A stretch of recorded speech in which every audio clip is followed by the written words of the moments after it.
Come in and get me, get me, get... Kumanta talaga sa intro. Guys, we are so honored to have them here on Ken TV. The lead stars of My Husband is a Mafia Boss. We have Ren and Joseph, Ezekiel and Amy. Hi guys, hi Ken. Joseph, for sure this is not your first time. Ren, is this your first time? Yes, it's my first time. If really given the chance na medyo mahaba-habang time to stay here in Davao, ano yung mga nilolook forward mong gawin dito or Oh my puntahan? gosh, of course kumain. Kasi I heard sobrang sasarap talaga ng mga pagkain nyo dito. Seafood, lahat. And actually, pumunta kami sa parang public market. Bumili kami ng mga fruit. Frutas. But have you tried durian or pomelo? Hindi ko pa natatry yung durian. Okay. Pero yung pomelo, lagi may dala yung dad ko pag umuwi siya na Manila. Okay, so you have to try. Yeah. If given the chance. All right. Of course. The hype is so real for your series, My Husband is a Mafia Boss. I mean, sobrang trending siya. I'd like to start with Ren. Of course, you are doing an adaptation. So let's talk about adaptation and expectations. So of course, My Husband is a Mafia Boss. Meron na siyang solid following eh. I mean, Yeah. may fans na. So, how did you prepare for your role knowing na yung mga tao or yung mga audience, your fans, may expectation na about your character? Grabe yung pressure, honestly, nung binigay siya sa akin. Kasi hindi pa siya nabibigay.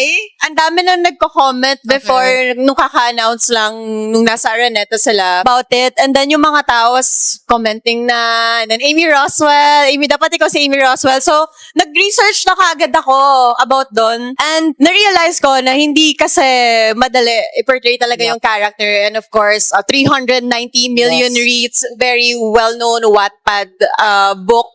So, yung pressure hindi talaga mawawala. Pero, yung isa sa mga priorities ko talaga is, of course, basahin yung libro. Yes. Inaral ko talaga siya cover to cover. Of course, aside from the book, yung script, and research, mas nag-focus ako actually sa kung ano din yung tingin ng mga tao kay Amy, kung paano nila kinilala Yes. si Amy. Kasi parang mas nakilala nila kesa sa akin Yeah. bago ko pabasahin yung libro. So, malaking tulong din yon. And, of course, pinasok ko talaga yung mundo niya. Kailangan mo talagang pasukin yung mundo niya para mas maramdaman mong belong ka sa mundo niya. Mas maramdaman mong ikaw talaga yung pinoportray mong character. And I'm very grateful na we have Direct Fifth Solomon na very witty, funny. So, hindi ako nahirapan actually to deep dive into the character kasi sobrang ginide niya din talaga ako. And nakatulong din talaga na mas mabigyan ng kulay yung mga eksena sa book. Kasi parang, okay, funny talaga yung mga eksena and very exciting. Pero mas nagawan pa niya ng paraan na mas Yes. magmukhang funny and exciting. And seeing so far naman sa reactions and comments ng fans sa trailer, agree naman sila that you are fit for the role and you give I think so. to the character, right? Na nakaka-pressure lalo kasi nung nilabas nila yung teaser and trailer, walang negative comments. Yep. Walang negative So parang comments. naging yung shift na ngayon na is negative comments. and Parang, positive oh my God, comments. parang, it's too good to be true na parang wala silang masabing hindi maganda. So, naka-add talaga yun sa pressure. But, of course, nakatulong din siya na mas pagtrabahuan pa talaga namin siya well. Kasi, grabe yung expectations sa mga tao and very happy sila. Iba kapag sobrang happy sila na parang mas gaganahan ka talaga to do well. Yes, correct. Now, Joseph, let's talk about handling comparisons and criticism. Fans often compare the adaptation, the characters, or the artist who will portray specific characters. So, ikaw, personally, how did you handle the negative reactions, the criticisms? Surprisingly and thankfully, parang wala pa akong nababasang Oh, very nice. nag-criticize. So, yeah, very thankful lang talaga. And how I prepared for the role, because portraying a character in a book is such a treat. You have so much reference. Kasama na dun yung backstory and every detail. Kaya medyo mas madali siya. You know, I've been trained to craft a role. And the way I crafted Ezekiel, inaral ko kung paano siya maglakad, paano siya magsalita, mas pinalalim ko yung boses ko. And marami rin akong pinanood na videos on TikTok kasi maraming gumagawa ng AI eh. Okay. So somehow, nakikita ko kung paano nila nakikita yung character. And yun, parang kinombine ko kung paano ko siya gagawin talaga. And it's such a fun experience. And I also read the book of Stanislavski, Creating creating a role. So talagang Okay. nakatulong talaga. Pero on a personal level, hindi as an actor, hindi ba siya nakaka-conscious gumalaw knowing na parang may certain standard yung character and may standard na din sa isip ng mga tao na ganito ang dapat galaw mo, ganito ang dapat portrayal mo of your character? So it's all about preparing. If Okay. you prepare hard, wala nang consciousness. It's all about confidence. You just stand with confidence because you put in so much hours. It really depends with the role. Like for example, adaptation. Ang role mo, may cerebral palsy. That's challenging. You gotta really be immersed and matagal mong pag-aaralan yun. Hindi mo pwedeng i-arte lang basta-basta. It takes parang meticulous studying kasi every detail. So, it really depends. Depends with the role. Now, this is your first time working together. Paano yung naging dynamics ninyo? I mean, nag-usap ba? Or it just comes naturally? Of course, I believe may series of workshops kayong pinagdaanan together. Workshops, of course, mga ilang araw din yun actually. And personally, nag-effort talaga kami na magkaroon ng connection agad-agad before pa mag-start yung taping. And malaking tulong talaga na maging comfortable ako bago pa mag-start lahat. Kasi magkasama kami sa show eh. So, kailangan makita talaga yon. And buti na lang, hindi kami nahirapan dun sa chemistry. Kasi parang naturally nakita agad ng mga tao.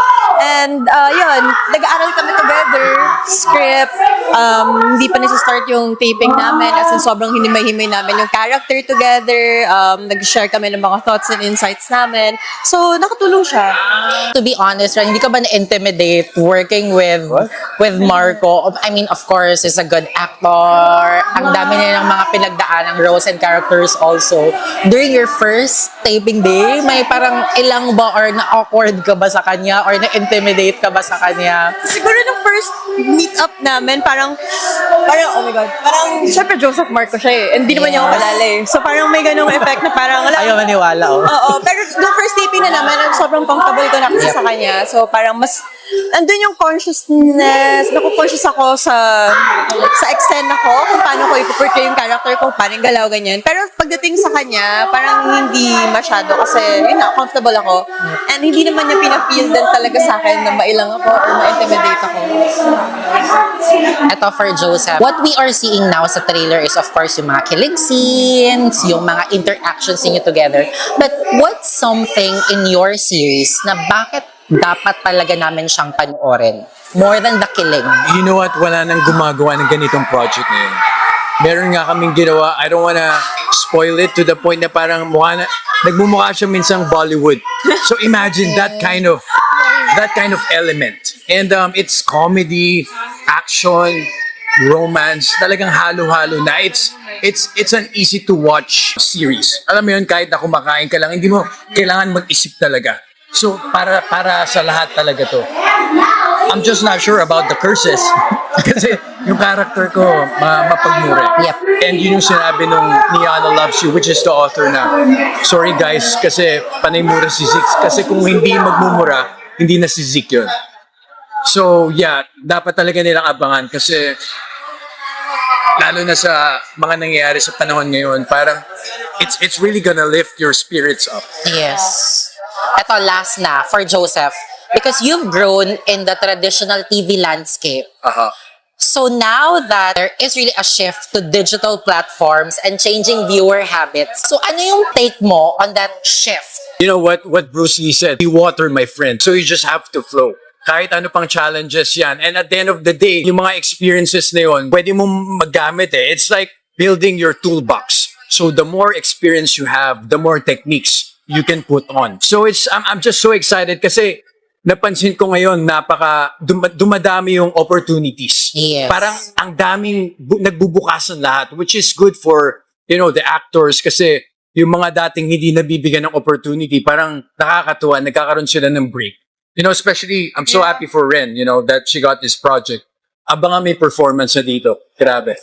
And guys, Mababaliw ka. grabe ang chemistry nila. I can really see and feel the passion in your eyes. Yes, we will really watch your series. So now let's invite go. them.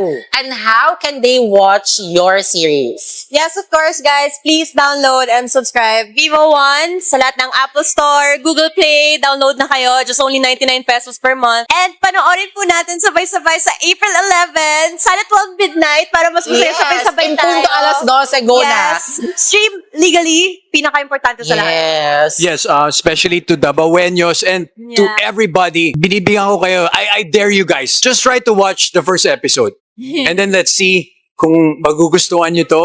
And it's only 99 pesos. Mag-subscribe na kayo sa Vivo One. First things first, don't forget to download the Vivo One app and then subscribe kayo. That's only 99 pesos per month. Mapapanood nyo na hindi lang ang kanilang series, but all digital series available on Vivo One. Thank you very much, Thank you so Ren much and for having Joseph. us. I'm really looking forward to seeing you grow as a team and individually. Especially Ren, I'm seeing a really big potential on you and super excited to see what's really more Marco can offer. Please Thank tag you us so- once Yes. you watch the first episode. Yes, of course. Thank you so much, you. guys. Thank